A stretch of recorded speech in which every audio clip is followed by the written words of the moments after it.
చాలా షార్ట్ టైంలో పిలిచామన్నా, అయినా సరే మీరు ఇక్కడికి వచ్చి మమ్మల్ని సపోర్ట్ చేస్తున్నారు. థ్యాంక్ యూ సో మచ్ అన్న. And all the best for cinema movie. అలాగే ప్రొడ్యూసర్ ధీరజ్ మొగిలియన్ గారికి కంగ్రాచులేషన్ సార్, మీ కపుల్ ఫ్రెండ్లీకి. థ్యాంక్ యూ సో మచ్ మీరు ఇక్కడికి రావడం.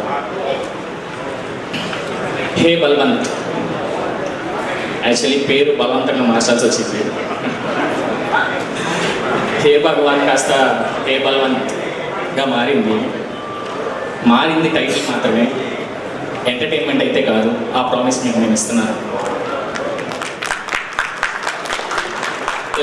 ఈ ప్రాజెక్ట్ స్టార్ట్ అయింది అని అంటే దానికి one of the main reasons Suhas. Last ఏప్రిల్లో సుహాస్ ఒక తమిళ్ మూవీ కమిట్ అయ్యాడు.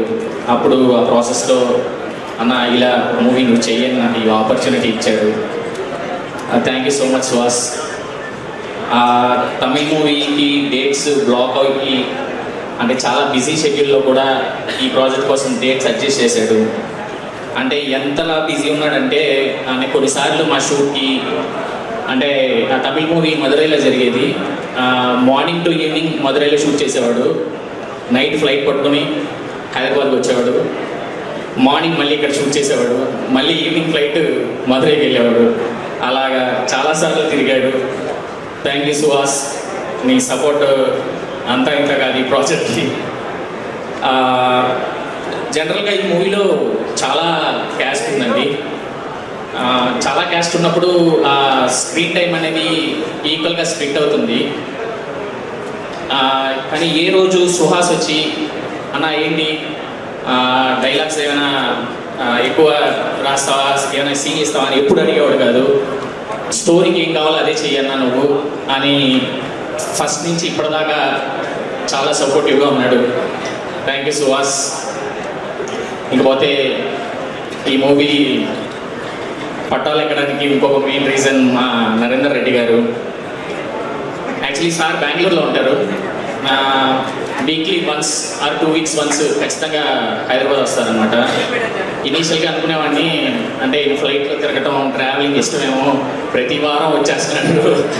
వారం వచ్చినప్పుడల్లా కథ ఏంటి, అప్డేట్ అయ్యిందా ఏంటా అని అడుగుతూ ఉండేవాళ్ళు. తర్వాత అర్థమైంది ప్రీ వర్క్స్ నుంచి పోస్ట్ వరకు అన్నింటిలో ఇన్వాల్వ్ అయ్యి ఎంతో సపోర్టివ్గా ఉన్నారు. యాక్చువల్లీ ఈ మూవీకి మేము ఒక మార్కెట్ సెట్ కూడా వేయడం జరిగింది. అంటే డెబ్యూ డైరెక్టర్గా ఫస్ట్ టైం వెళ్ళి సెట్ వేద్దామా అని అడగడానికి చాలా ఎక్సైటెడ్గా ఫీల్ అయ్యాను.